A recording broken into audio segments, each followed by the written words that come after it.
tekad, kuatkan hati. Negeri ini memanggilmu kawan. Belajar, bergerak, berbagi untuk negeri. Guru penggerak, majukan pendidikan. Guru penggerak menghamba pada murid. Kreatif, rancang pembelajaran. Hargai potensi, tingkatkan prestasi. Lahirkan profil pelajar Pancasila. Belajar, bergerak, berbagi untuk negeri. Kita menjalin kolaborasi. Belajar, bergerak, berbagi untuk negeri. Demi bakti pada Ibu Pertiwi.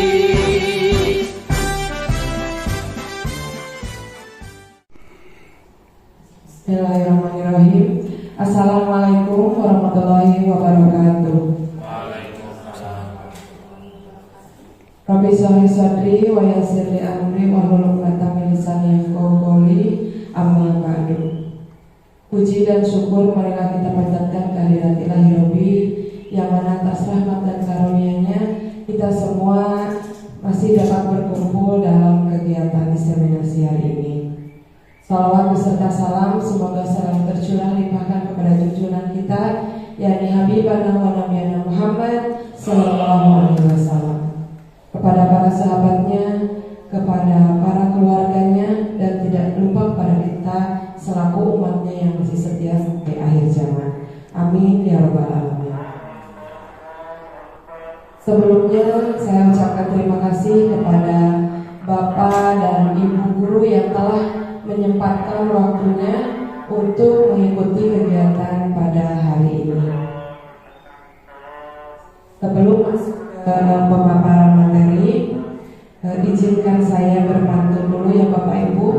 Sebelumnya saya beritahukan bahwa kegiatan diseminasi mengenai budaya positif ini merupakan salah satu tugas calon guru penggerak, dan kebetulan kali ini saya dan rekan saya akan memaparkan mengenai diseminasi budaya positif. Izinkan saya berpantun Bapak Ibu. Nanti ketika saya berpantun mohon dijawab cakap ya Bapak Ibu. Siap? Ya. Pohon beringin cegah erosi. Rumah kuat karena pondasi. Mohon izin mulai presentasi. Semoga dapat memberi esensi. Terima kasih. Ya, perkenalkan di sini saya akan memaparkan mengenai diseminasi budaya positif. Saya merupakan calon guru penggerak angkatan 11. Saya sendiri bernama Sela Arianti dan saya dibimbing oleh pengajar praktik yaitu Ibu Ai Siti Rohmat dan fasilitatornya Bapak Ibnu Tri Cahyono. Untuk rekan saya yaitu sama calon guru penggerak angkatan 11 yaitu Ibu Astri Febianti, kebetulan ini orangnya, dan dibimbing oleh pengajar praktik Ibu Nopin Magdasari dan fasilitatornya Hajah Deswati. Baik Bapak Ibu, sebelum memulai ke pemaparan materi agar kita tidak tegang karena cuacanya sudah mulai panas, kita ice breaking dulu ya Bapak Ibu. Nah di sini clue-nya sebut warna ya, bukan tulisannya. Fokus ya Bapak Ibu, siap? Ini warna apa? Pinter. Ini warna apa? Coklat. Oke, pinter. Yang ini? Hijau. Iya hijau betul. Yang ini? Ungu. Masih ada? Oh sudah. Terima kasih ya Bapak Ibu. Berarti Bapak dan Ibu meskipun sudah terik begini masih tetap konsentrasi. Oke, kita langsung masuk ke materi, yaitu yang pertama mengenai konsep inti budaya positif. Nah, di sini yang akan dijelaskannya nanti ada beberapa, yaitu perubahan paradigma belajar, kebutuhan dasar manusia, mengenai posisi kontrol guru, lalu disiplin positif, ada juga keyakinan kelas, lalu nilai-nilai kebajikan, motivasi perilaku manusia, dan segitiga restitusi. Nanti dari beberapa materi ini akan dijelaskan oleh saya dan Ibu Astri. Nah, sebelum masuk ke materi lagi, ada pertanyaan pemantik Bapak Ibu. Di sini ada setuju dan tidak setuju. Untuk pernyataan pertama, hukuman dapat mendisiplinkan anak.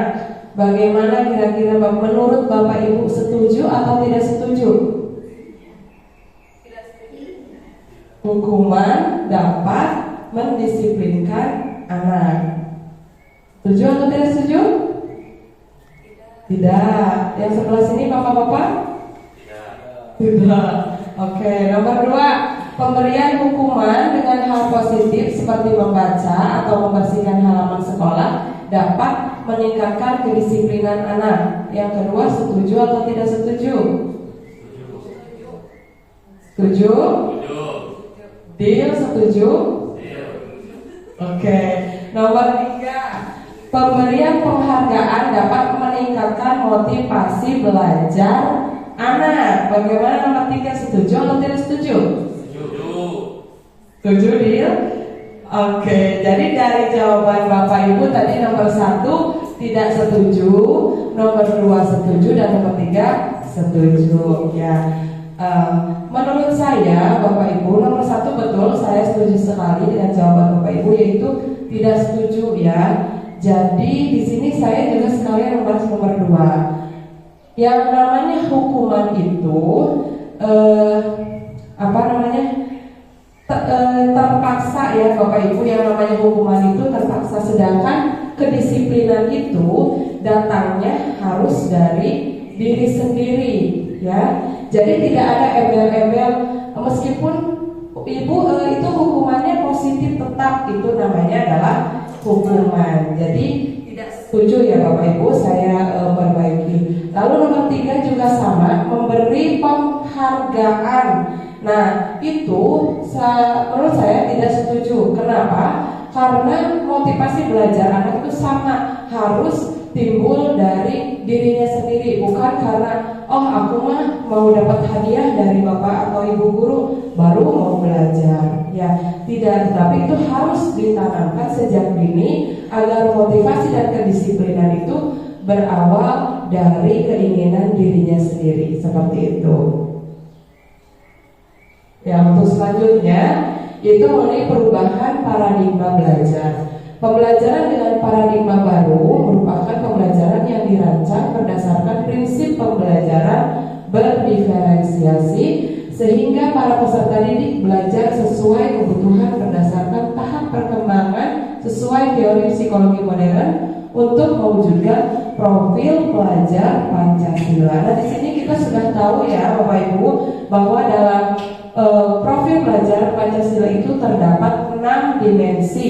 Yang pertama yaitu beriman, bertakwa kepada Tuhan Yang Maha Esa, lalu berakhlak dan berakhlak mulia, mandiri, bernalar kritis, kreatif, bergotong royong, dan berkebinekaan global. Biar tidak ngantuk, kita nyanyi dulu ya Bapak Ibu, siap? Mengenai yang ini, yang dimensi profil pelajar Pancasila. Mungkin Bapak dan Ibu juga sering di kelas ya menyanyikan mengenai 6 dimensi profil pelajar Pancasila. Tapi di sini kita sambil dengan gerakan. Bapak Ibu boleh ikuti saya? Oke, siap? Iya. 1, 2, 3. Sambil nyanyi ya. Udah tahu kan lagunya ya? Tahu. Oke, yuk 1, 2, 3. Pelajar Pancasila beriman dan bertakwa pada Tuhan Yang Esa, dan berakhlak mulia, berkebinekaan global, gotong royong mandiri,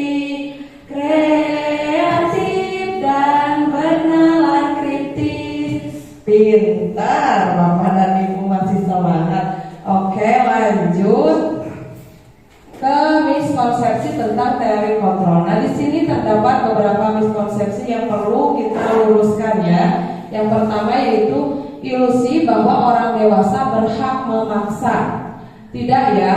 Jadi orang dewasa itu tidak bisa memaksakan kehendak orang yang mungkin usianya lebih rendah daripada dia gitu. Tetapi tetap keinginan seseorang itu timbul dari diri sendiri, tidak bisa dipaksakan oleh orang lain. Yang selanjutnya yaitu kritik dan membuat rasa bersalah mampu menguatkan karakter. Kritik itu boleh saja mengkritik ya Bapak Ibu, tetapi tidak bisa langsung menguatkan karakter. Dan ketika kita mengkritik orang lain itu secukupnya saja, dan kritik itu sifatnya harus membangun, bukan malah menjatuhkan. Misalnya ke anak-anak, Agus, baju kamu bagus sekali hari ini, tetapi kalau besok disetrika dulu lebih bagus ya. Nah seperti itu. Jadi tidak langsung Agus, baju kamu jelek, lecek gitu, tidak langsung. Tapi kita sambil kritiknya yang membangun. Selanjutnya, ilusi guru mengontrol murid. Meskipun tugas kita sebagai pendidik, tetapi tetap kita tidak bisa mengontrol murid, apalagi dengan pembelajaran yang zaman sekarang ya Bapak Ibu. Tetap dengan adanya pembelajaran yang berdiferensiasi, kita tidak bisa mengontrol murid bahwa harus A, B, atau C. Kita hanya mengarahkan si anak yang mana nih minatnya yang seperti ini, berarti kita harus melakukan pembelajaran yang seperti apa, disesuaikan dengan kemampuan dan karakteristik anak itu sendiri. Yang selanjutnya, ilusi bahwa semua penguatan positif efektif dan bermanfaat. Mungkin tidak semua ya Bapak Ibu, jadi ini harus kita luruskan. Selanjutnya, merubah paradigma stimulus respon ke posisi kontrol. Nah, di sini terdapat dua otak, yaitu yang pertama mengenai stimulus respon dan yang di sampingnya mengenai teori kontrol. Dalam stimulus respon, kebutuhan kita sama, tetapi dalam teori kontrol kebutuhan kita berbeda. Lalu semua orang melihat hal yang sama, tapi dalam teori kontrol setiap orang memiliki gambaran yang berbeda. Sudah pasti ya. Jadi setiap orang tidak bisa memiliki pemikiran atau melihat hal yang sama. Semuanya berbeda. Selanjutnya kita mencoba mengubah orang agar berpandangan sama dengan kita. Dalam teori kontrol itu tidak bisa ya. Kita berusaha memahami pandangan orang lain tentang dunia. Jadi tidak bisa memaksakan orang sesuai dengan kita, tetapi kita memahami pandangan mereka. Selanjutnya, berperilaku buruk dilihat sebagai suatu kesalahan. Kalau di teori kontrol, semua perilaku memiliki tujuan, tidak ada yang buruk ya, ada tujuannya. Lalu di stimulus respon, orang lain bisa mengontrol saya. Kalau di teori kontrol, hanya Anda yang bisa mengontrol diri Anda sendiri, seperti yang tadi di awal ya Bapak Ibu. Lalu dalam stimulus respon, saya bisa mengontrol orang lain. Kalau dalam kontrol, Anda tidak bisa mengontrol orang lain. Selanjutnya dalam stimulus respon, pemaksaan ada pada saat bujukan gagal. Sedangkan dalam teori kontrol, kolaborasi dan konsensus menciptakan pilihan-pilihan baru. Yang terakhir, dalam stimulus respon, model berpikir menang atau kalah. Dalam teori kontrol, model berpikirnya menang-menang. Seperti itu. Selanjutnya mengenai disiplin positif. Disiplin ini sendiri berasal dari kata disiplin yang artinya belajar. Nah, disiplin mengacu pada disiplin diri yang memiliki tanggung jawab terhadap apa yang dilakukannya berdasarkan nilai-nilai yang diyakini.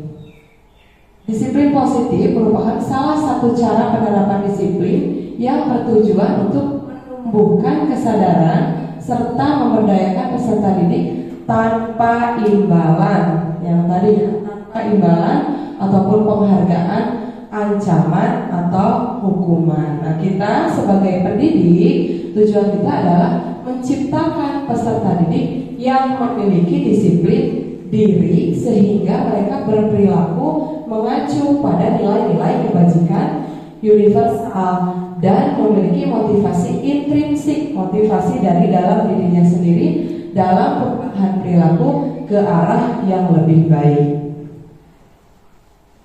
Nah, ini adalah merupakan nilai-nilai kebajikan. Nilai kebajikan itu adalah nilai yang disepakati bersama, lepas dari suku bangsa, agama, bahasa, dan latar belakangnya. Contoh nilai-nilai kebajikan universal dari institusi pendidikan. Seperti yang tadi, dalam profil pelajar Pancasila ada beberapa nilai-nilai kebajikan, di antaranya yaitu beriman, bertakwa terhadap Tuhan Yang Maha Esa, mandiri, bernalar kritis, berkebinekaan global, bergotong royong, dan kreatif. Lalu dalam Ibu Primary Years Program atau PYP ada toleransi, rasa hormat, integritas, mandiri, menghargai, antusias, empati, keingintahuan, kreativitas, kerjasama, percaya diri, dan komitmen. Nah, dalam keterampilan hidup atau life skill juga terdapat nilai-nilai kebajikan, di antaranya dapat dipercaya, lurus hati, pendengar yang aktif, tidak merendahkan orang lain, lalu memberikan yang terbaik bagi dirinya sendiri.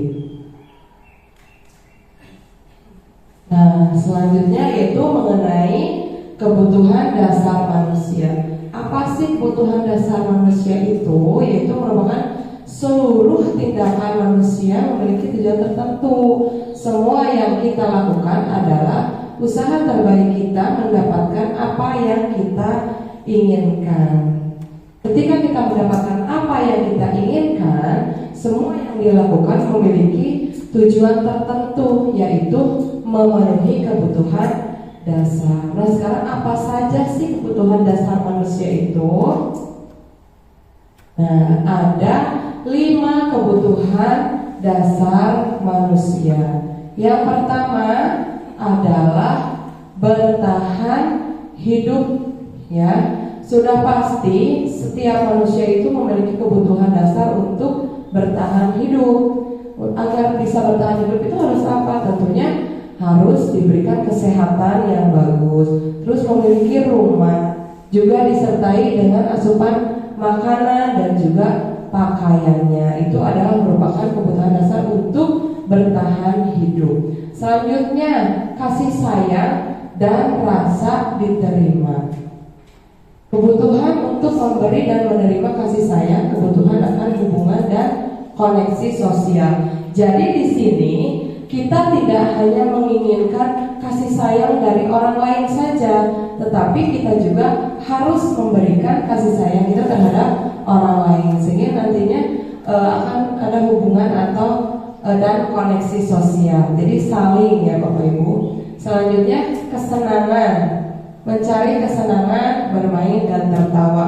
Sudah pasti yang berhubungan dengan kesenangan itu pasti menimbulkan kebahagiaan. Nah, seperti itu. Lalu yang selanjutnya adalah kebebasan, kemandirian, otonomi, memiliki pilihan dan mampu mengendalikan arah hidup seseorang. Ya, meskipun bebas, tetapi tetap ya harus dikendalikan, jangan asal tetap pada porosnya. Selanjutnya penguasaan, menjadi kompeten, menjadi terampil, diakui, didengarkan, dan memiliki rasa harga diri.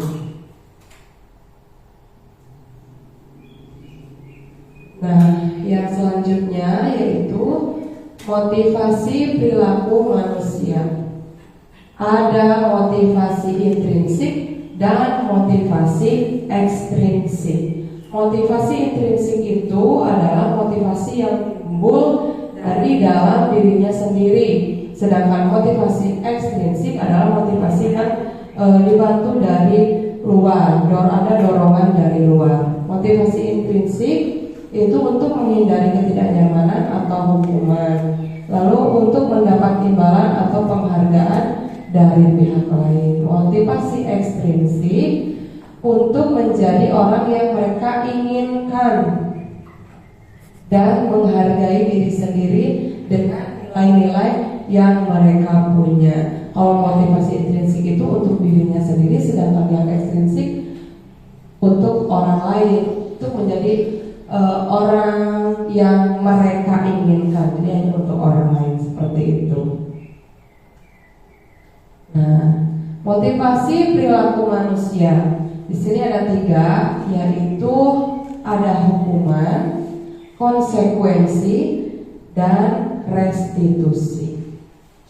Hukuman itu tidak berhubungan dengan kesalahan yang diperbuat.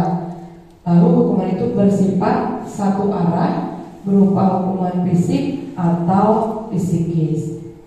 Untuk konsekuensi, itu hukuman berdasarkan kesalahan yang diperbuat, lalu terencana atau disepakati mengikuti peraturan, dan guru sebagai monitor.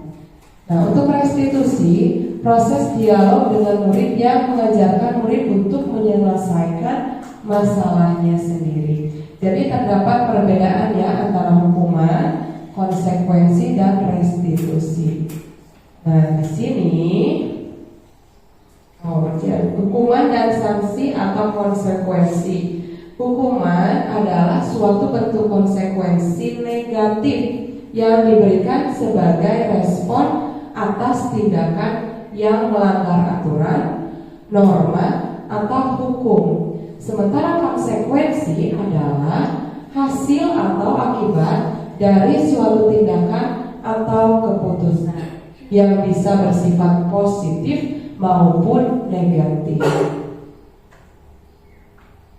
Nah, di sini ada pertanyaan.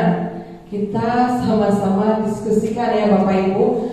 Dari beberapa pernyataan ini, apakah termasuk hukuman atau konsekuensi? Nomor 1, pernyataan nomor 1. Mencatat 100 kali di dalam buku kalimat "Saya tidak akan terlambat lagi karena terlambat ke sekolah." Menurut Bapak Ibu, pernyataan tersebut merupakan hukuman atau konsekuensi? Ada konsekuensi, ada hukuman. Tidak apa-apa Bapak Ibu, silahkan berpendapat, bebas. Nanti kita samakan persepsi. Tidak apa-apa. Kita maju ke nomor 2 ya Bapak Ibu. Lari mengelilingi lapangan basket 2 kali sehari karena terlambat hadir di sekolah. Hukuman atau konsekuensi? Hukuman. 1 suara ya untuk nomor 2. Selanjutnya nomor 3. Murid diminta untuk push up 15 kali karena tidak menggunakan masker ke sekolah. Hukuman atau konsekuensi? Konsekuensi, hukuman. Sebelah sini apa? Konsekuensi. Sebelah sini? Masih ada yang hukuman. Tidak apa-apa. Yang di tengah apa Pak Agus? Hukuman. Oke. Lanjut. Nomor 4, menggantikan kertas tugas teman yang telah dicoret-coret. Apa ini?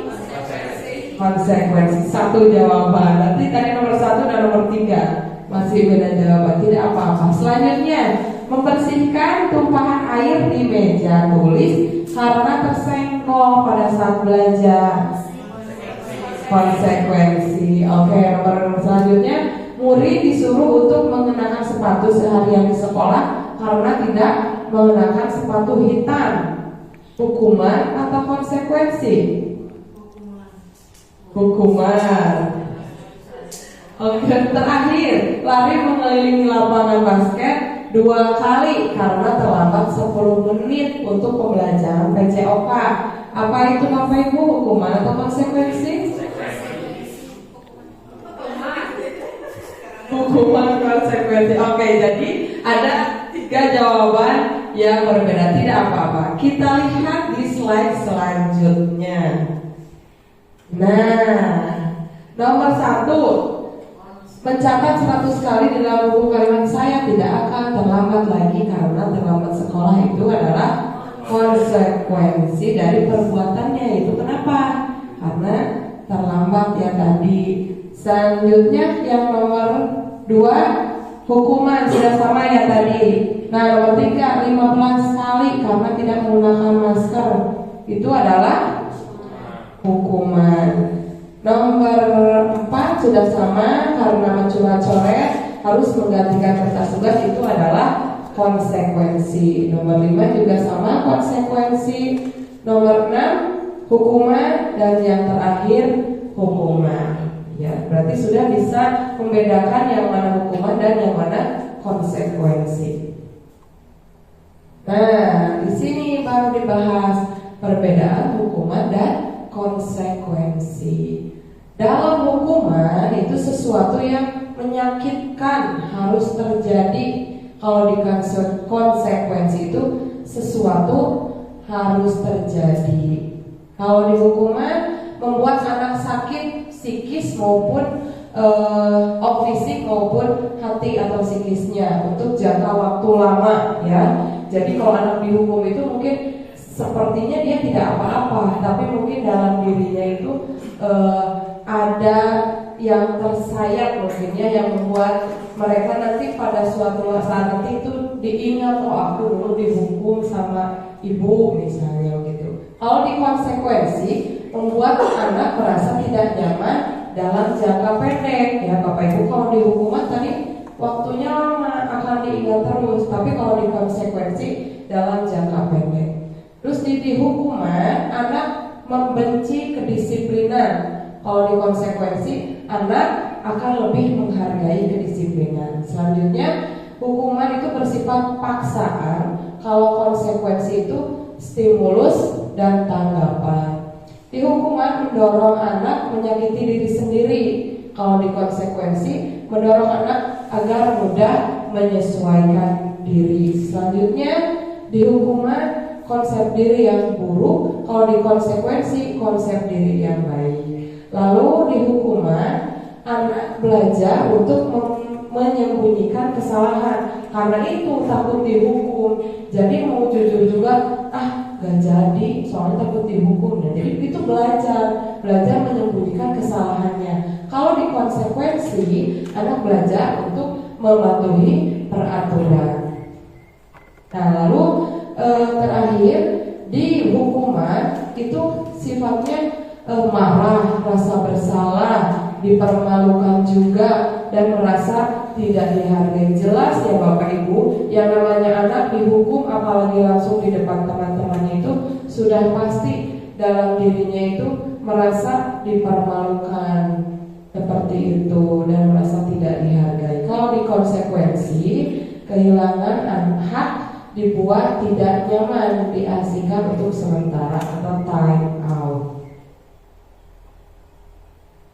Oke, Bapak Ibu, mungkin itu sekilas pemaparan dari saya, dan untuk selanjutnya akan dipaparkan oleh rekan saya yaitu Ibu Astri. Kepadanya disilakan.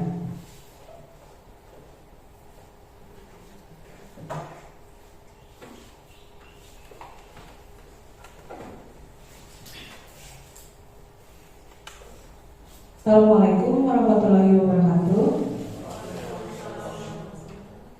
Di sini saya akan mencoba melanjutkan materi yang sebelumnya sudah dijelaskan oleh Ibu Stella mengenai budaya positif. Tapi sebelumnya biar kita semangat ya, meskipun agak ngantuk-ngantuk ya Bapak Ibu, kita ice breaking dulu.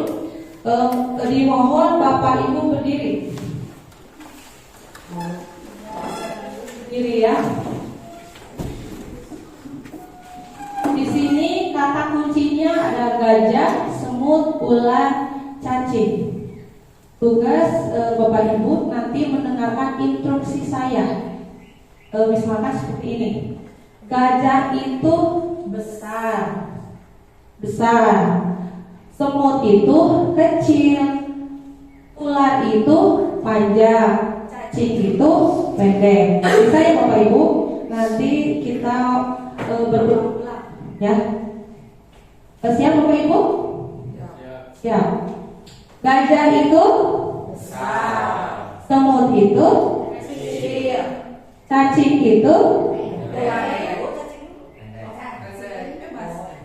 cacing itu ular itu. Nah ini masih bisa ya konsentrasi. Sekarang kita kebalikannya ya. Jika gajah itu besar, ini ya besar. Semut itu kecil. Ular itu panjang. Cacing itu pendek. Sudah bisa dipahami? Ya. Sekarang dimulai ya. Gajah itu saya kecil ada besar ya. Gajah itu besar ya. Kita ulangi lagi biar konsentrasi ya Bapak Ibu. Cacing itu pendek. Gajah itu besar. Ular itu panjang. Yang begini ya. Ular itu panjang. Semut itu kecil. Gajah itu besar. Terima kasih Bapak Ibu. Alhamdulillah masih bisa berkonsentrasi.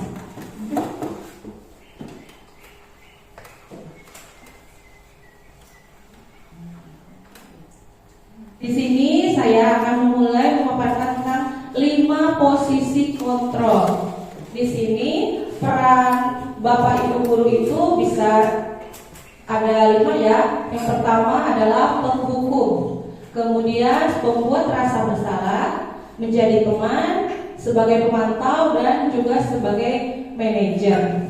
Nah di sini untuk guru yang penghukum, guru itu berbuat menghardik, menunjuk-nunjuk, menyakiti, menyindir. Jadi untuk penghukum itu biasanya menunjuk-nunjuk, menyakiti dengan perkataan atau langsung memberi hukuman kepada anak jika melakukan kesalahan. Kemudian untuk pembuat rasa bersalah, di sini guru biasanya berceramah dan mengatakan seharusnya atau ibu kecewa. Jadi misalkan dia tidak bisa melakukan sesuatu ya, si gurunya itu langsung bilang ibu kecewa kepada kamu misalkan karena tidak bisa, padahal tidak boleh seperti itu. Kemudian guru sebagai teman, di sini gurunya membuat alasan-alasan untuk muridnya. Misalkan jika guru itu sedang mengajar, anak-anaknya tidak mau mengerjakan, gurunya bilang begini, silakan mengerjakan. Apa kalian tidak kasihan sama ibu? Jadi membuat alasan-alasan seperti itu ya. Kemudian untuk pemantau, di sini menghitung dan menghukum. Sedangkan untuk manajer adalah mengajukan pertanyaan-pertanyaan. Di sini juga ada perkataan dari gurunya. Misalkan, kalau kamu tidak melakukannya, awas ya, rasakan. Kemudian dari pembuat rasa bersalah, seharusnya kamu sudah tahu ibu lelah sekali mengatakannya, ibu stres, seperti itu. Kemudian guru sebagai teman, ayolah lakukan demi ibu. Masa kamu tidak mau? Ingat tidak ibu pernah bantu. Kemudian untuk pemantau ada peraturannya. Kemudian dari manajer, guru berkata, apa yang kita yakini, apa yang bisa kau kerjakan untuk memperbaiki masalah ini, ya. Jadi di sini manajer itu lebih menenangkan daripada penghukum atau membuat rasa bersalah.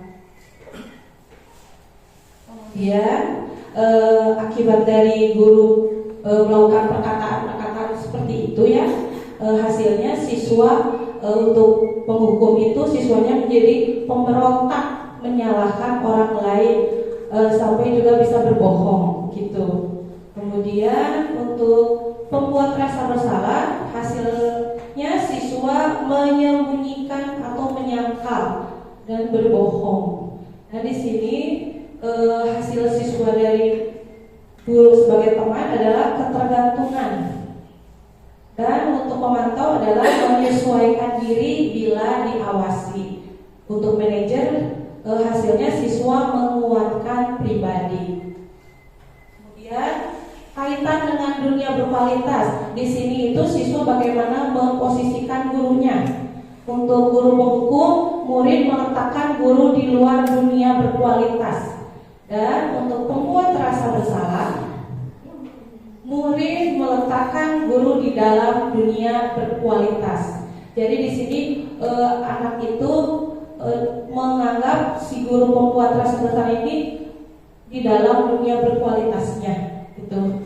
Dan untuk teman, kaitan dengan dunia berkualitasnya adalah murid meletakkan guru sebagai orang yang sangat penting di dunia berkualitas, karena mungkin si anak merasa nyaman kalau gurunya itu dianggap sebagai teman. Kemudian untuk pemantau, murid meletakkan guru peraturan dan hukum di dunia berkualitas.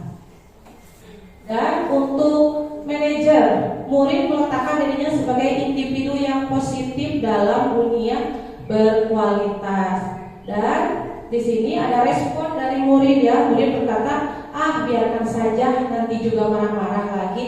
Itu diberikan siswa kepada guru yang sebagai pembuku, gitu. Kemudian perkataan murid untuk pembuat rasa bersalah, maafkan saya.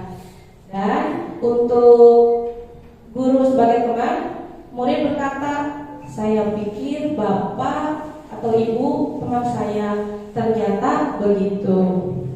Dan untuk guru pemantau, murid berkata, berapa banyak bintang yang saya harus peroleh, berapa halaman yang harus saya tulis.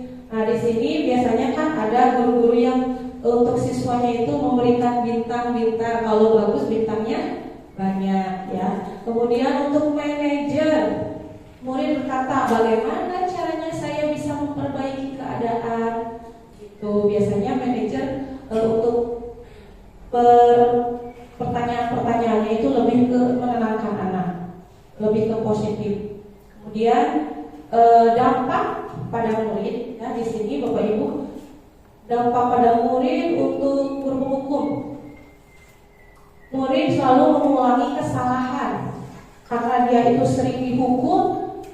Dia itu tetap saja meskipun sering dihukum tetap mengulangi kesalahan karena dia itu meletakkan gurunya bukan di dunia berkualitasnya. Kemudian dampak pada murid untuk pembuat rasa bersalah yaitu merasa rendah diri. Dan dampak pada murid pada guru sebagai teman yaitu lemah, tidak mandiri dan tergantung. Misalnya gini, dampak pada murid teman, misalkan si gurunya itu jadi merasa ada perbedaan kepada guru, jadi bukan menjadi teman lagi ya. Jadi si muridnya sekarang guru saya sudah berbeda. Jadi kalau tidak ada guru, mereka itu jadi, kalau gurunya tidak menjadi seperti teman, dia itu jadi tidak nyaman.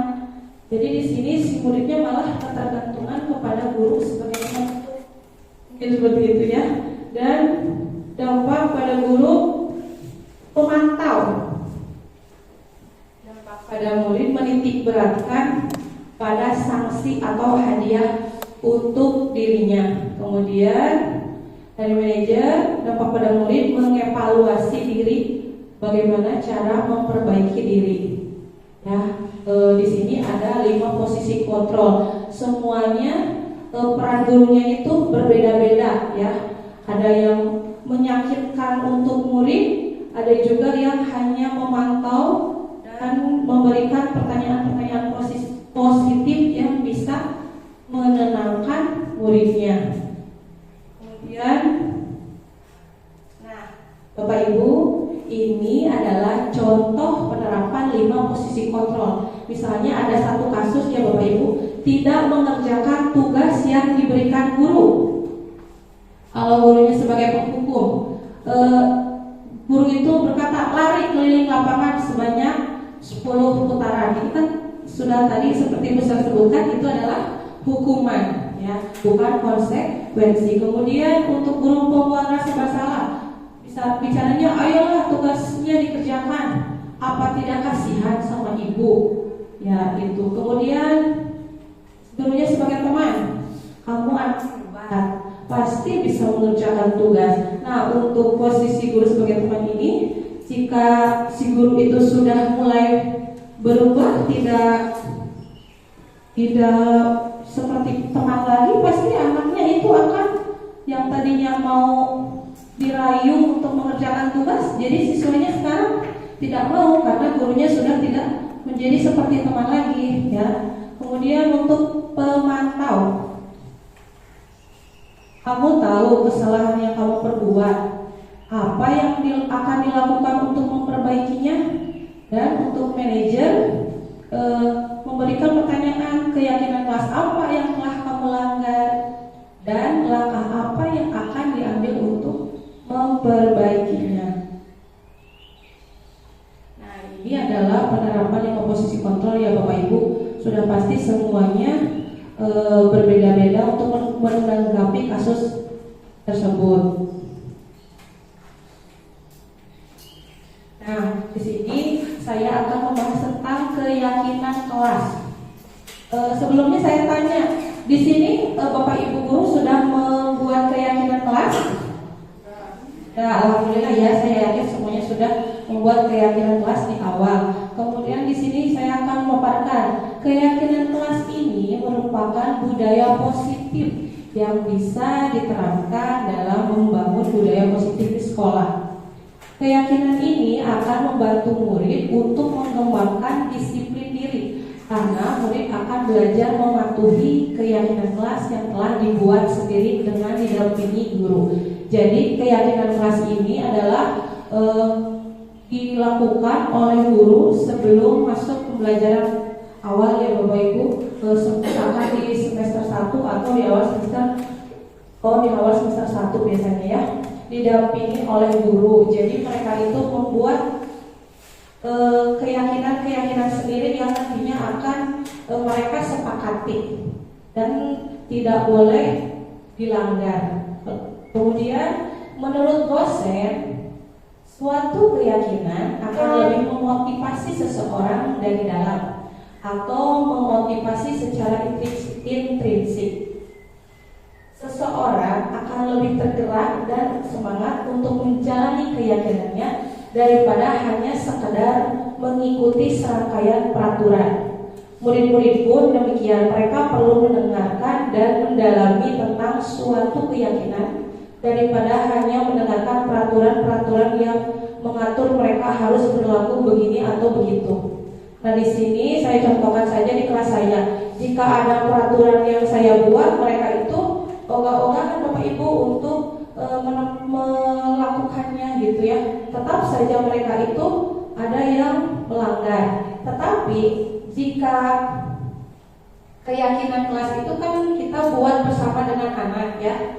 Jadi kalau misalkan ada yang melanggar itu, kok bisa kan itu keyakinan kita semua yang kita inginkan. Nah, di sini untuk keyakinan kelas itu bersifat lebih abstrak.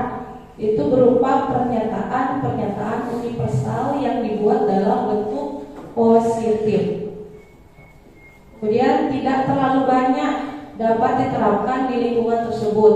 Semua siswa hendaknya berpartisipasi dalam pembuatan keyakinan kelas tersebut. Jadi meskipun sekarang di kelas ada 40 orang, yang pasti keyakinan kelasnya itu berbeda-beda. Di sini kita tidak terlalu banyak untuk diterapkan, hanya beberapa poin saja. Nanti gurunya itu mengkelompokkan, yang ini misalkan termasuk disiplin, yang ini tentang apa. Jadi dikelompokkan menjadi beberapa poin. Tujuannya apa? Karena kalau terlalu banyak, siswa itu akan lupa, ya Bapak Ibu, tentang keyakinan kelasnya. Seperti itu. Selanjutnya,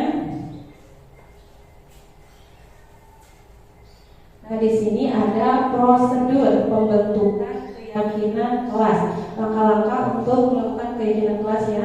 Yang pertama, mempersilahkan warga sekolah atau murid-murid di sekolah atau di kelas untuk bercurah pendapat tentang peraturan yang perlu disepakati di sekolah. Kemudian mencatat semua masukan para murid atau warga sekolah di papan tulis atau di kertas besar, kertas ukuran besar, di mana semua anggota kelas bisa melihat hasil curah pendapat. Dan yang ketiga, susunlah keyakinan kelas sesuai prosedur pembentukan keyakinan sekolah atau kelas. Gantilah kalimat-kalimat dalam bentuk negatif menjadi positif. Misalnya kalimat negatifnya itu jangan berlari di kelas atau koridor. Nah, kita ubah kalimat negatif tersebut menjadi berjalanlah di kelas atau koridor. Nah, untuk yang langkah yang keempat, tinjau kembali daftar curah pendapat yang sudah dicatat. Anda mungkin akan mendapati bahwa pernyataan yang tertulis di sana masih banyak yang berupa peraturan-peraturan. Selanjutnya, ajak warga sekolah atau murid-murid untuk menemukan nilai kebajikan atau keyakinan yang dituju dari peraturan tersebut. Contohnya, berjalan di kelas, dengarkan guru, datanglah tepat waktu, berada di bawah satu payung, yaitu keyakinan untuk saling menghormati atau nilai kebajikan hormat. Nah, di sini keyakinan inilah yang dimasukkan dalam daftar untuk disepakati. Kegiatan ini juga merupakan pendalaman pemahaman untuk membentuk peraturan keyakinan sekolah. Selanjutnya, langkah yang kelima, tinjau ulang keyakinan sekolah atau kelas secara bersama-sama. Seharusnya setelah beberapa peraturan telah disatukan menjadi beberapa keyakinan, maka jumlah butir pernyataan keyakinan akan berkurang. Sebaiknya keyakinan sekolah atau kelas tidak terlalu banyak, bisa sekitar 3 atau 7 prinsip atau keyakinan. Bila mana terlalu banyak, maka warga kelas akan sulit mengingatnya dan akibatnya sulit untuk dijalankan. Nah, ini yang keenam, setelah keyakinan sekolah atau kelas selesai dibuat, maka semua warga kelas dipersilahkan untuk meninjau ulang dan menyetujuinya dengan menandatangani keyakinan sekolah atau kelas tersebut. Kemudian guru dan semua warga atau murid. 7. Yang terakhir ya Bapak Ibu, ini keyakinan sekolah atau kelas selanjutnya bisa diletakkan di dinding kelas di tempat yang mudah dilihat semua warga. Jadi untuk pembuatan keyakinan kelas ini mempunyai banyak sekali langkah-langkah yang Bapak Ibu. Untuk lebih jelasnya, di sini ada kita membedakan antara peraturan mana yang termasuk keyakinan kelas. Di sini contoh peraturan, selalu kembalikan buku ke tempatnya.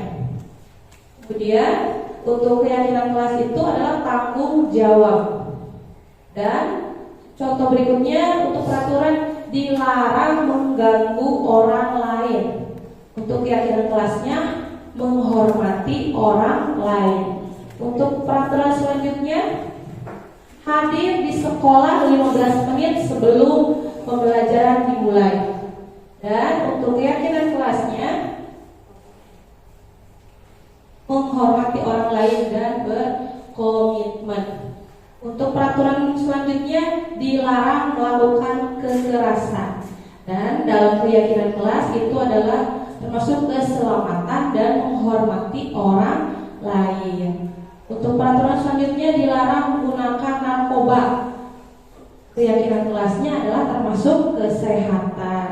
Dan peraturan berikutnya, bergantian atau menunggu giliran. Itu keyakinannya adalah menghormati orang lain dan bersabar. Untuk peraturan lainnya, gunakan masker. Keyakinan kelasnya kesehatan dan keselamatan. Yang terakhir untuk peraturan, jangan berlari di kelas atau koridor. Untuk keyakinan kelasnya karena menjaga keselamatan dan keamanan. Nah di sini untuk lebih jelasnya, saya telah membuat video keyakinan kelas. Kita menyaksikan, selamat menyaksikan.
Suaranya kecil ya Bapak Ibu, tapi kita lihat urutan langkah-langkahnya saja ya Bapak Ibu. Ya, ini ketika saya memberikan sticky note kepada anak-anak untuk nantinya diisi dengan keyakinan kelas yang mereka inginkan.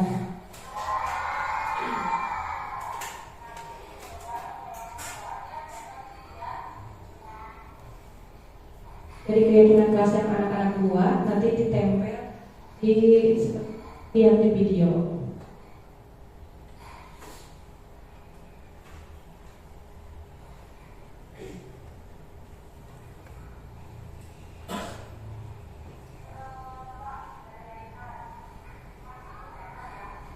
Di sini satu persatu murid ke depan untuk mendaftar.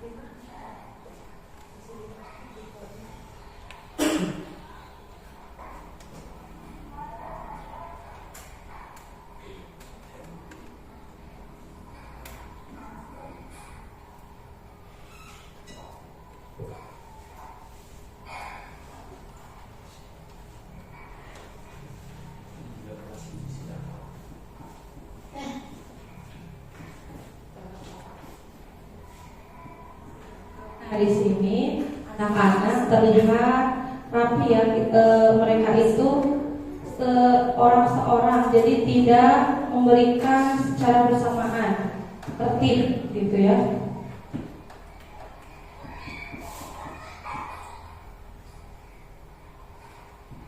Dan di situ guru mengkelompokkan keyakinan kelas yang hampir mirip-mirip, misalkan membuang sampah pada tempatnya dan jangan membuang sampah di kolong bangku, itu kan sama ya artinya. Jadi saya kelompokkan itu.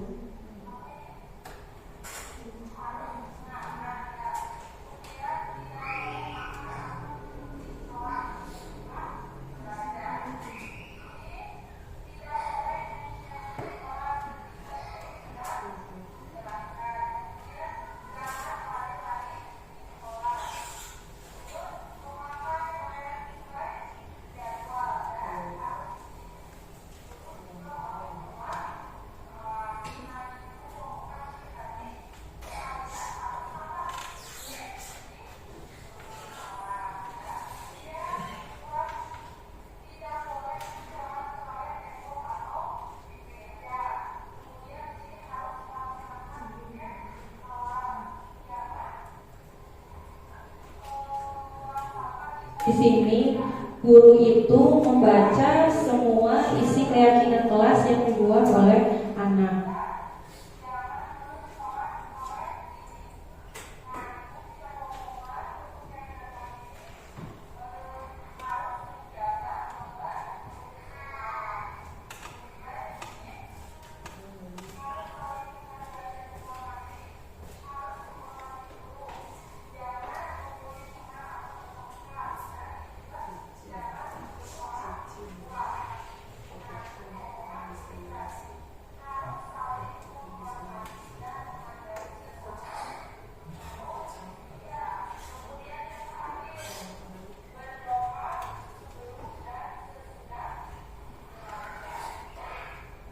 Nah, di sini juga guru mengubah kalimat-kalimat yang dibuat anak yang bersifat negatif menjadi bersifat positif dan ada nilai kebajikannya.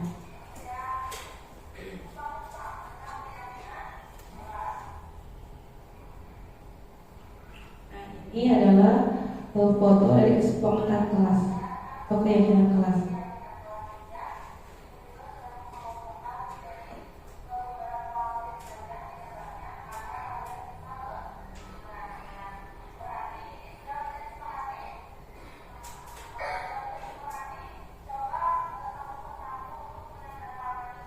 Di sini juga anak sudah menyepakati dari poin-poin keyakinan kelas yang mereka buat menjadi beberapa poin yang sedikit saja karena takutnya nanti murid-muridnya akan lupa jika terlalu banyak keyakinannya. Mulai satu persatu siswa di sini menandatangani kesepakatan.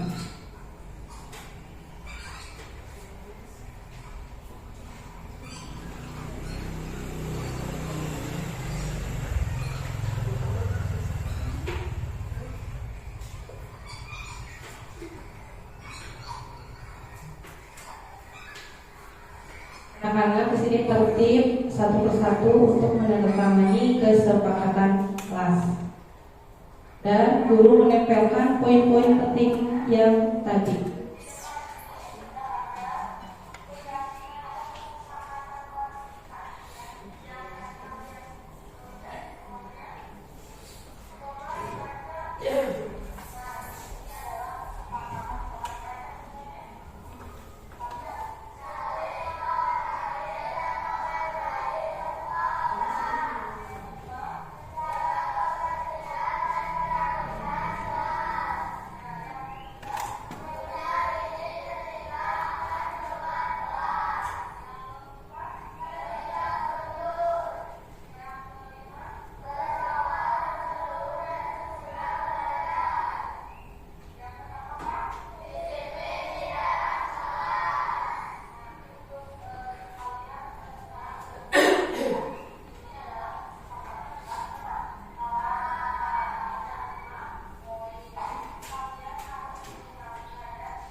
Nah, itu adalah video pembuatan keyakinan kelas 4 ya Bapak Ibu.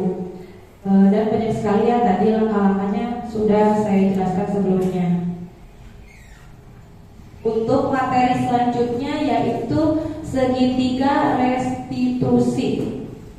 Segitiga restitusi itu adalah suatu proses dialog yang dijalankan oleh guru dengan murid agar dapat menghasilkan murid yang mandiri dan bertanggung jawab. Di sini segitiga restitusi ini biasanya digunakan oleh guru berdialog dengan murid yang mempunyai masalah, misalkan yaitu di kelasnya bertengkar ya Bapak Ibu dengan teman yang lainnya.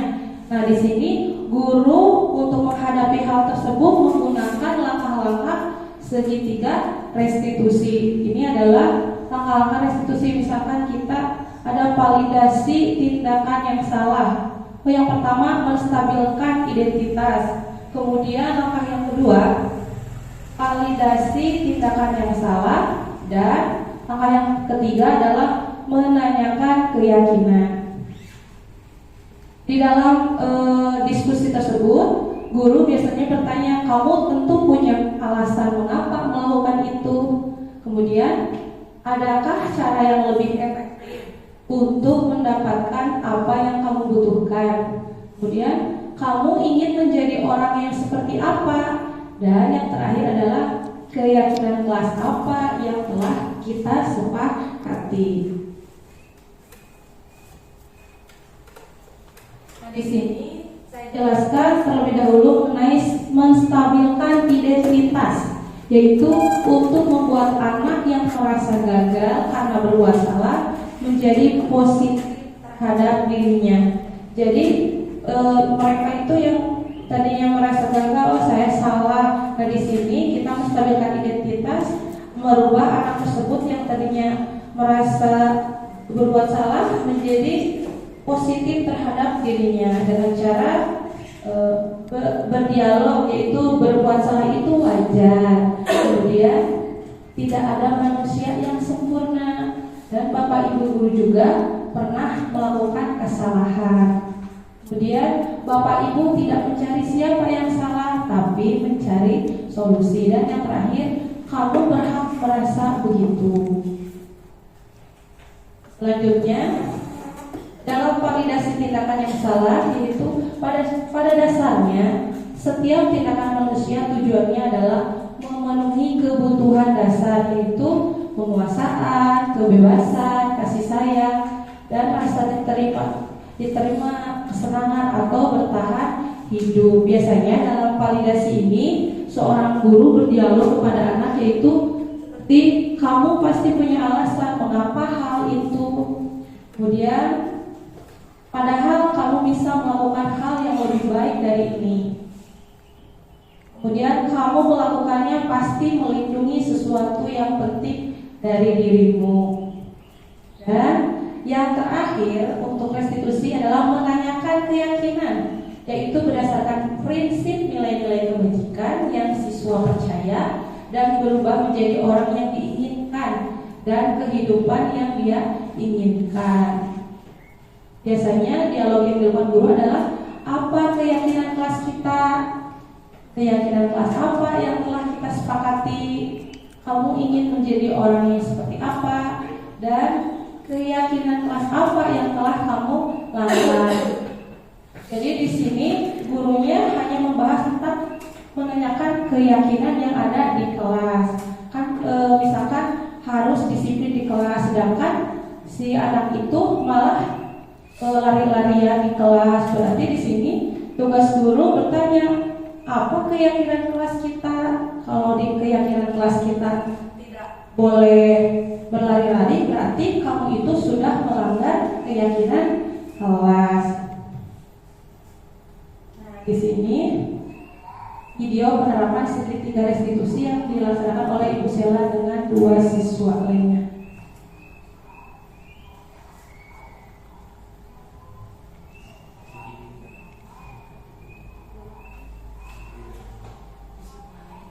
Di sini Ibu Sela bertanya, kenapa anak itu dipanggil ya? Dan salah satu siswa menjawab, karena dia sudah bertengkar dengan temannya di kelas.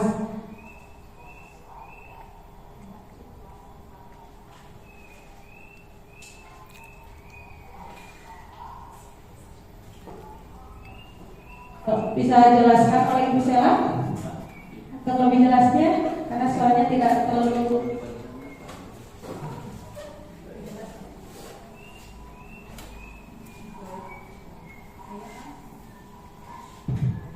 Baik Bapak Ibu, dan di sini ada kasus ya Bapak Ibu, ketika sedang di kelas anak-anak biasa yang awalnya mungkin saling mengejek karena yang satunya jengkel, lama-kelamaan mungkin kesabarannya juga habis, maka si anak yang diejek itu mendorong temannya yang mengejek itu sampai jatuh. Nah di sini saya memanggil mereka berdua untuk melakukan pendekatan dan bertanya langsung kepada kedua belah pihaknya, tidak dipanggil salah satunya, tetapi keduanya langsung dipanggil dan menanyakan apakah benar yang sudah terjadi itu. Nah, dan ternyata ketika saya panggil, benar kejadian itu sudah terjadi, dan saya tanya, apakah yang kalian lakukan itu sudah sesuai dengan keyakinan kelas yang kalian buat? Nah, di situ mereka menyadari bahwa apa yang mereka lakukan itu tidak sesuai dengan keyakinan kelas yang sudah disepakati sebelumnya. Itu adalah segitiga restitusi. Nah, di sini saya mencoba menyelesaikan permasalahan yang mereka lakukan sebelumnya, dan mereka pun menyadari dan mereka berjanji untuk tidak mengulanginya lagi, dan mereka akan memperbaiki perilaku mereka ke depannya untuk menjadi lebih baik. Mungkin seperti itu Bapak dan Ibu. Untuk materi selanjutnya silakan Bu Astrid. Terima kasih Bu Sheila telah menambahkan penerapan segitiga restitusi.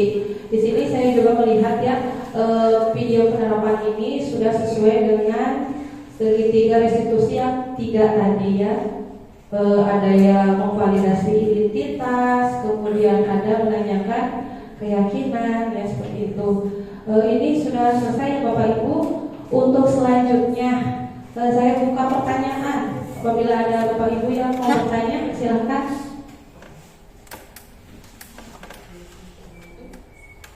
Ada yang mau bertanya?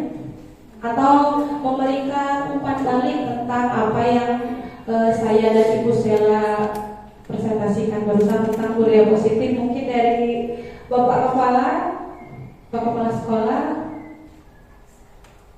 dari awal materi sampai akhir Bapak tanggapannya. Terima kasih atas pertanyaan.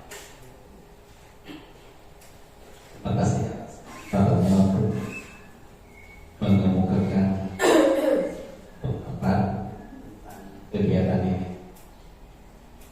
Pertama, terima kasih atas diseminasi materi tentang budaya positif, yang materi itu diperoleh oleh Bu Sheila dan Bu Asti dari materi guru bergerak. Nah, tadi di situ ada kesepakatan sekolah atau kesepakatan kelas. Nah, saya yakin Bu Asti, Bu Sheila dan yang lainnya sudah menerapkan itu di kelasnya masing-masing, sehingga guru-guru SD 5 Balaber sekarang harapannya sudah menjadi manajer, bukan penghukum lagi. Nah, tinggal mari kita tingkatkan kesepakatan kelas itu menjadi kesepakatan sekolah. Nanti pada saat ada kesempatan, yuk kita buat kesepakatan sekolah, sehingga bukan menjadi peraturan tetapi menjadi keyakinan yang harus kita laksanakan sama-sama. Ya, itu yang bisa saya tangkap dari kegiatan dari. Terima kasih kepada Bapak Kepala atas tanggapannya. Kemudian ada tanggapan dari lainnya, misalnya Ibu Intan.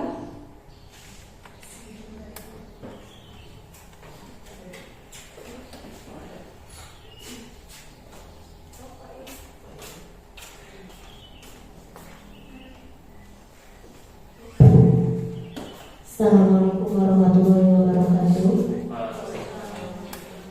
Terima kasih atas waktunya. Saya hanya ingin menambahkan dari apa yang sudah disampaikan oleh Bapak Kepala Sekolah, bahwa pada dasarnya penerapan disiplin positif itu tidak hanya diperuntukkan bagi guru penggerak ataupun bagi siswa, melainkan kita perlu kolaborasi dengan semua warga yang ada di sekolah ini untuk mewujudkan budaya positif di lingkungan sekolah, sehingga tidak ada bahasan itu bukan tanggung jawab saya, itu bukan tugas saya, sehingga di sini terkesan tidak ada jadi kesepakatan ini harus memang diyakini dan disepakati oleh kita semua.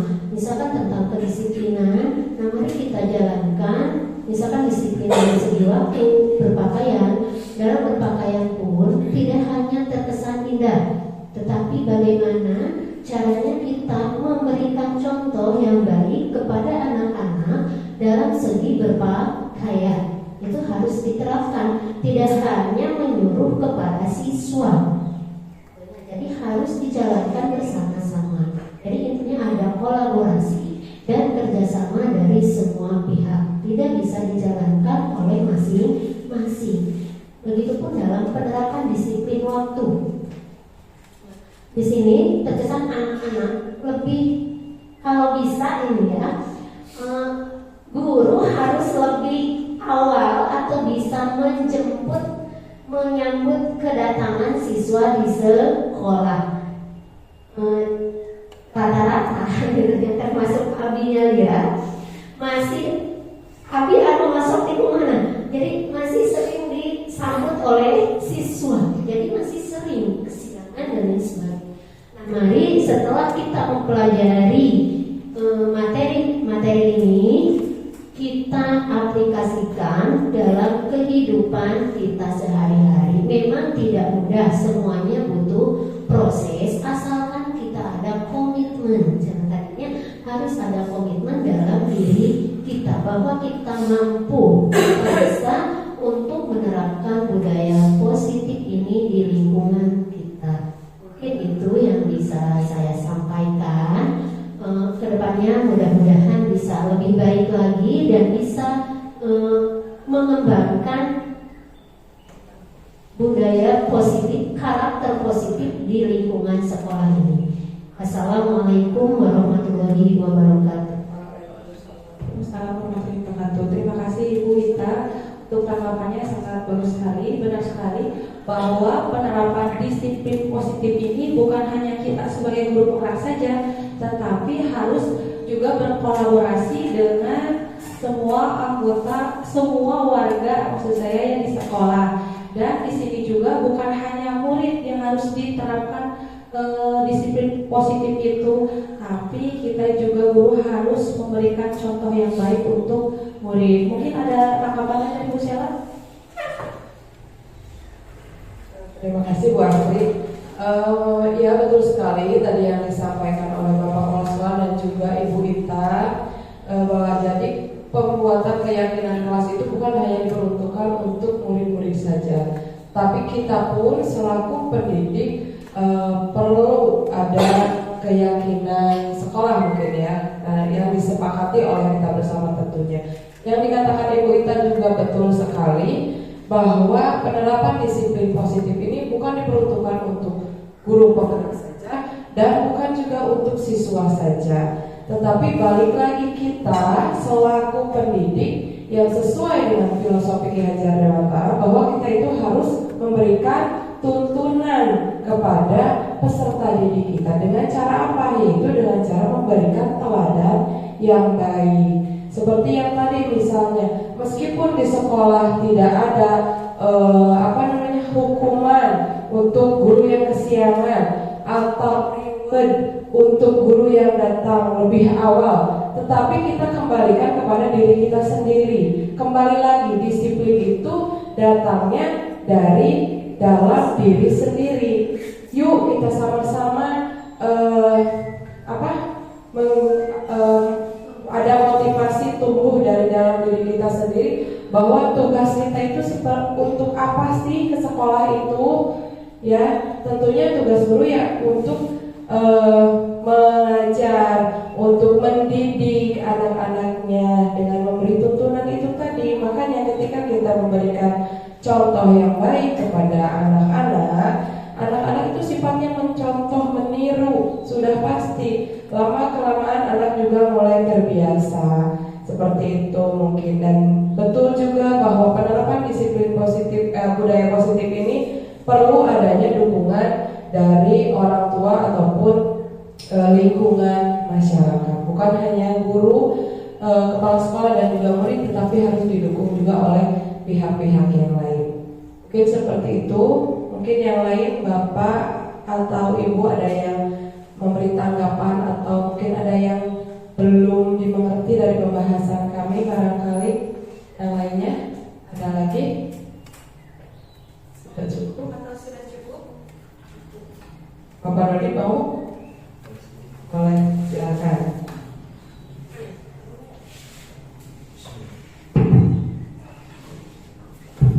Satu. Bismillahirrahmanirrahim. Assalamualaikum warahmatullahi wabarakatuh. Terima kasih atas waktunya yang telah memberikan kepada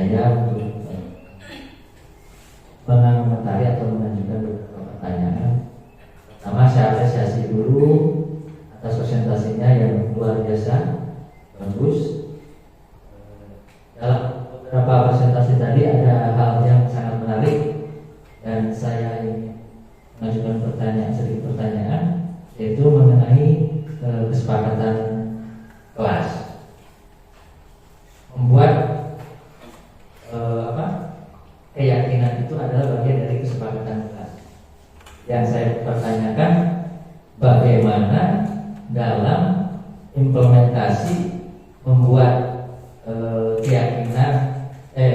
membuat keyakinan di kelas bawah. Kalau mungkin kelas atas kan bisa menggunakan diskusi seperti hal tadi. Bagaimana untuk rekan-rekan kita yang mengajar di kelas bawah? Itu pertanyaan pertama. Yang kedua, antara hukuman dan konsekuensi. Sejauh ini pertanyaan saya, persentasenya kita mengajar lebih banyak hukuman atau konsekuensi, dan hasil outputnya dari hal itu apakah lebih outputnya terdampak yang hukuman atau yang konsekuensi, realitas saja gitu. Itu yang saya tanyakan. Terima kasih. Assalamualaikum warahmatullahi wabarakatuh.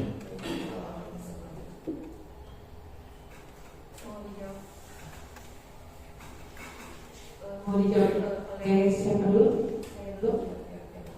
Untuk keyakinan kelas ya, pengimplementasian untuk anak kelas bawah ya, cara membuat keyakinan kelasnya gitu ya. Karena mungkin di sini saya tidak di kelas bawah, hanya di kelas atas, tapi mungkin saya akan melakukan pendekatan dengan anak-anak. Di sini berhubung kelas satunya, misalnya kelas satunya muridnya tidak banyak, jadi tidak begitu repot untuk mengajar mereka untuk berdiskusi. Jadi misalnya saya langsung saja, anak-anak kamu maunya di kelas seperti apa? Jadi saya berbicara pelan-pelan gitu, karena beberapa anak kan ada juga yang tidak bisa ditanya gitu ya. Di sini saya bertanya pelan-pelan, kalian maunya apa? Nanti pasti ada beberapa siswa yang menjawab, misalkan saya tidak mau dibully Bapak, saya tidak mau dibully Bu, misalkan seperti itu. Nanti kan kebuka semuanya ya, kemauan siswa. Dan nanti jika sudah ada beberapa poin, untuk pengingatannya ketika guru mengajar di awal selalu mengingatkan anak-anak sebelum belajar, kita mengingat keyakinan kelas. Kita harus begini di kelas seperti itu. Mungkin Bapak dipahami ya Pak. Selanjutnya adalah Terima kasih. Selanjutnya tadi mengenai hukuman dan konsekuensi. Jujur ya Bapak Ibu, mungkin selama ini yang saya lakukan di sekolah, ketika anak melakukan kesalahan itu, saya mungkin mengambil keputusan hukuman, ya. Karena saya juga mungkin baru mengetahui bahwa ada 5 posisi kontrol guru, bukan hanya sebagai penghukum saja. Nah, yang biasanya dilakukan rata-rata itu sebagai penghukum. Nah, ternyata ada beberapa langkah lain selain menghukum siswa ketika melakukan kesalahan. Nah, di sini antara hukuman dan konsekuensi yang saya alami selama belajar. Misalnya saya pernah mengalami pengalaman ada anak yang ketika belajar menumpahkan air minumnya. Nah, di situ saya langsung menyuruh siswa tersebut untuk langsung membersihkannya. Nah, itu kan termasuk konsekuensi ya, karena itu akibat dari dianya sendiri dan langsung disuruh diselesaikan. Nah, untuk outputnya tadi ya. Jadi mungkin hukuman dan konsekuensi itu seharusnya yang lebih bisa itu tuh antara hukuman dan konsekuensi, tentunya konsekuensi, karena konsekuensi itu kan dari apa yang telah dia lakukan, lalu dia belajar untuk menyelesaikan yang telah dia lakukan tersebut, misalnya masalah yang dia lakukannya tersebut gitu. Jadi tidak dia melakukan kesalahan dan dia belajar untuk memperbaiki kesalahannya lagi. Sedangkan kalau hukuman kan misalnya kesalahannya hanya seperti tadi tidak menggunakan masker, tetapi hukumannya dia harus lari mengelilingi lapangan, kan itu mungkin agak ini ya. Jadi kalau konsekuensi itu selain dia melakukan kesalahan, dia juga belajar bagaimana cara dia memperbaiki kesalahan tersebut. Mungkin seperti itu Pak Dodi. Ya, mungkin yang lain ada yang mau memberi tambahan barangkali. Oh silakan. Pak. Silakan Rail.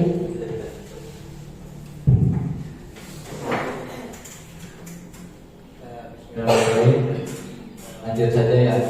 Tadi soal tentang hukuman sama konsekuensi itu mau tak mau tetap aja selalu keliru ya, konsekuensi tentang anak. Namun yang saya ingin bahas itu soal tentang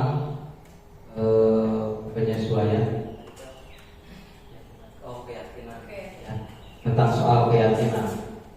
Tadi sahur kata Bapak ya, untuk kelas atas itu mungkin lebih mudah kan itu kan ya kata Bapak.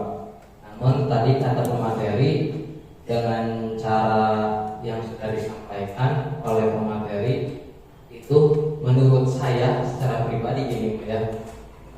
Saya jujur saja ya, karena kan di sekolah jarang, hampir tidak setiap hari ada. Namun saya menyimak dan merasakan bagaimana untuk mendidik anak kelas kecil. Jangankan untuk belajar, untuk memasukkan sebuah materi agar berjalan dengan lancar itu memang tidak mudah, apalagi untuk membuat keyakinan. Jadi kan kalau buat keyakinan tadi menurut ibu itu saya kurang pas tuh. Soalnya saya juga kan merasakan gitu kan. Terus saya selalu lihat kita untuk penyesuaian, selalu merangkul, selalu mengajak-ngajak dan yang lain sebagainya. Tetapi dengan hal seperti itu kenyataannya belum sesuai gitu. Menurut saya sendiri terutama itu baru masuk belum kelas 2, lalu belum kelas 3 gitu. Kelas 4 mah terhitung sudah bisa memahami, namun melakukannya masih setengah-setengah. Jadi kelas 1 dan 2 dan 3 itu menurut saya belum efektif kalau menggunakan tata cara yang tadi pemateri sampaikan.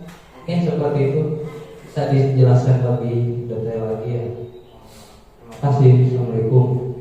Ya, terima kasih Pak Iim untuk tanggapannya. Memang saya juga tadi sudah jelaskan bahwa di sini karena saya itu di kelas atas, jadi saya tidak begitu memahami bagaimana situasi di kelas 1. Tapi kan kemarin saya juga pernah masuk di kelas 1 ya Bapak Ibu, mengajar aja susah, apalagi untuk membuat keyakinan kelas. Jadi kalau menurut urutan dari langkah-langkah keyakinan kelas tadi itu memang sangat sulit sekali diterapkan di kelas 1, dan dengan cara pendekatan, pembujukan itu saja belum cukup ya, karena memang harus bagaimana lagi untuk menghadapi anak-anak kelas 1. Mungkin ada tambahannya dari Ibu Sela atau Ibu Ita yang khusus guru kelas 1-nya, bagaimana cara mengatasi anak.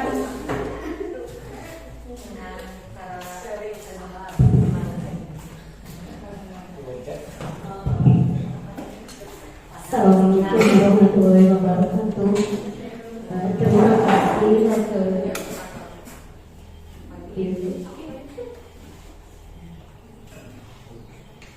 Terima kasih kepada semuanya. Di sini saya hanya ingin berbagi pengalaman aja, karena sebenarnya jujur saya baru tahun pelajaran ini mengajar di kelas 1 gitu. Yang sebelumnya lamanya itu di SMP, sekarang memegang di kelas bawah. Jujur di sini tentunya saya juga masih belajar bagaimana caranya untuk bisa mengajak anak-anak bisa, misalkan salah satu dalam fokus belajar aja itu kan udah agak susah untuk anak-anak kelas 1. Beda mungkin kalau disuruh duduk mereka sudah bisa gitu ya. Tapi kalau untuk kelas bawah tidak. Dan tidak bisa setelah ini tidak bisa dipaksakan. Ketika disentak suara rada tarik tinggi, anak-anak malah nangis gitu ya. Jadi di sini saya harus dengan bahasa yang lebih halus. Saya sering menggunakan kata-kata kalau ke anak-anak yang laki-laki, tolong yuk belajar sama ibu, cari kelah di diri gitu kan ya. Oh iya bu, saya mau. Ibu saya nggak bisa nulis di mana ini. Yuk tinggalin kelah gitu. Oh ya. Jadi dengan cara menuntun sedikit demi sedikit. Satu huruf pun ada yang belum bisa. Misalkan, oh ayo coba belajar bersama. Oh nggak mau belajar sama bapak ini. Coba kita beri diantarkan dulu ke kelas. Nah setelah di kelas, ibunya mau ke kantor dulu. Sekarang jadwal pelajarannya, misalkan bapak ibu nggak mau, kenapa nggak mau, ditanya dulu dan lain sebagainya sampai si anak mau mengikuti kegiatan pembelajarannya. Mungkin untuk membuat keyakinan kelas, saya juga belum Pak untuk saat ini belum membuat keyakinan kelas untuk di kelas bawah, tapi hanya sekedar mengajak anak-anak untuk lebih disiplin, bertanggung jawab terutama untuk dirinya sendiri. Misalkan dalam menjaga kesehatan, selalu ditanya siapa yang belum sarapan, terus siapa yang hari ini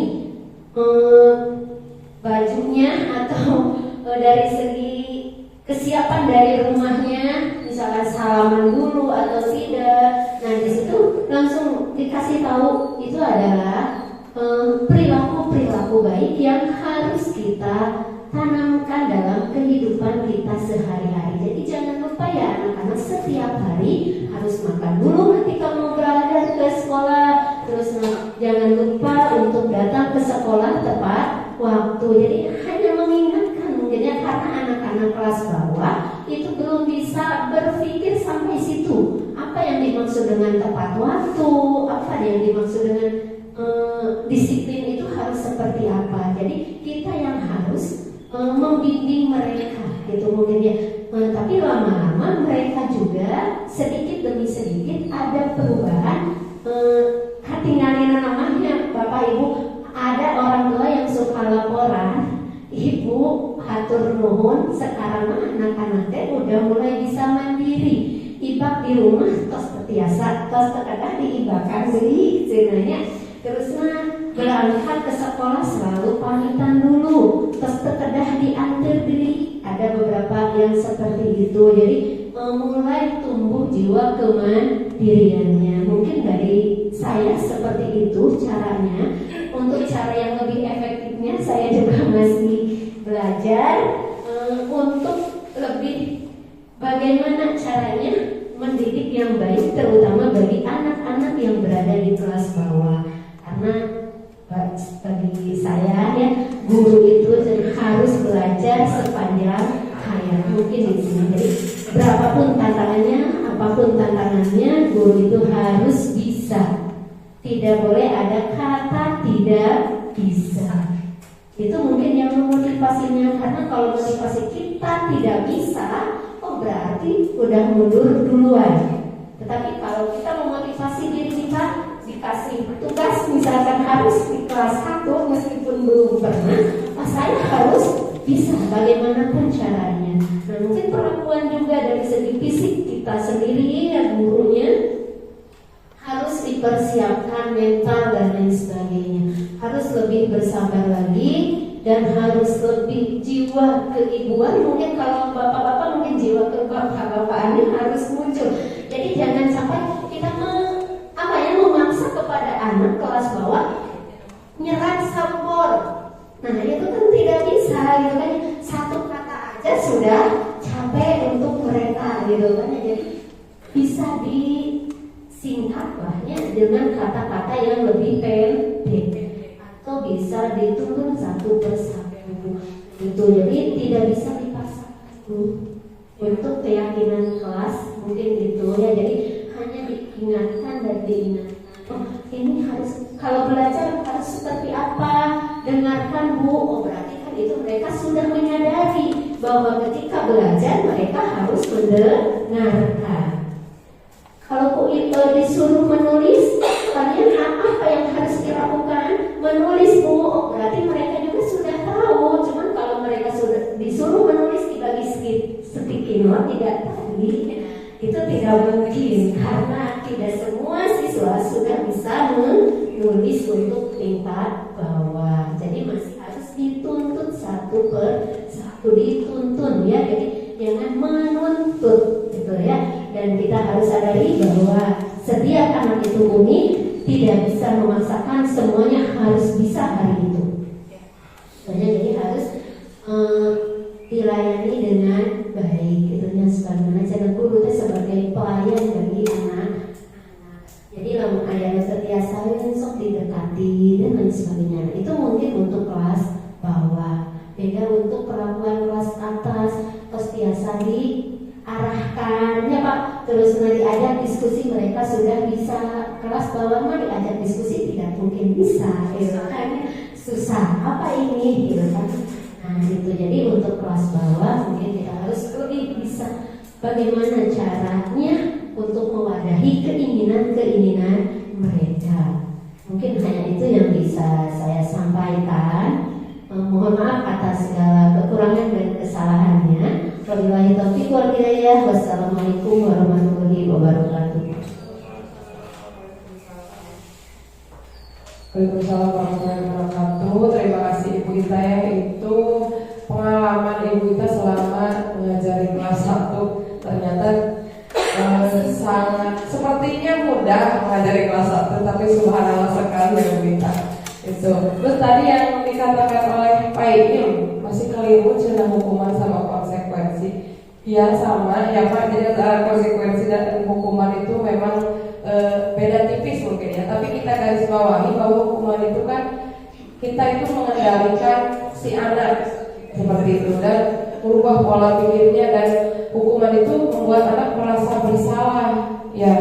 Misalnya yang tadi tidak pakai masker langsung disuruh lari ya, jadi aku terbawa masker lain suruh lupa misalnya seperti itu.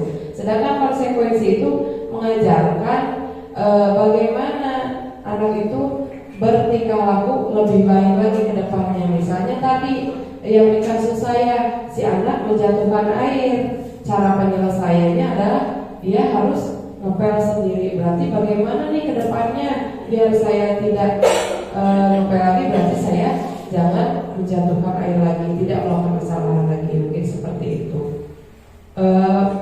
Apakah sudah cukup atau mungkin ada yang mau menambahkan lagi? Cukup? Ya terima kasih Bapak Ibu, cukup ya, karena sudah cukup panas. Mungkin seperti itu. Terima kasih atas waktunya Bapak dan Ibu yang sudah menyempatkan waktu istirahatnya untuk mengikuti diseminasi ini. Mudah-mudahan dari pemaparan materi yang tadi saya dan Bu Asri sampaikan, mudah-mudahan ada manfaatnya dan bisa kita laksanakan, bisa kita mulai dari sekarang untuk mengimplementasikannya. Sebelum penutup ada pantun Bu Astri? Oh, ada ya. Boleh. Nanti Bapak Ibu jawab cakep ya. Ya. Siang hari makan wajib, makan bareng sama ibu terkasih. Cukup sekian acara hari ini. Saya ucapkan banyak terima kasih. Terima kasih untuk kita semua. Semoga dapat bermanfaat pemaparan dari kami. Mohon maaf apabila ada kesalahan. Billahi taufiq wal hidayah. Wassalamualaikum warahmatullahi wabarakatuh. Assalamualaikum warahmatullahi wabarakatuh.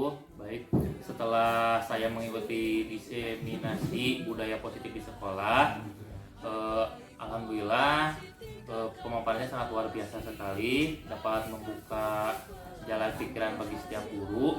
Pada dasarnya prinsip keyakinan yang diterapkan di kelas seharusnya dapat membentuk siswa menjadi lebih baik lagi. Nah, namun pada kenyataannya setelah di lapangan tentunya memiliki hambatan-hambatan yang akan dijalankan, seperti misalkan di kelas bawah. Tentunya di situ guru dituntut untuk lebih kreatif lagi, memberikan inovasi-inovasi yang lebih menarik lagi supaya dapat dipahami oleh siswa. Mungkin kedepannya supaya ditingkatkan lagi kesepakatan yang ada di sekolah dan di kelas. Ya, sukses terus buat rekan-rekan yang sedang mengikuti program Guru Penggerak, terutama untuk Ibu Sela dan Ibu Astri. Semoga kedepannya lebih sukses. Potensi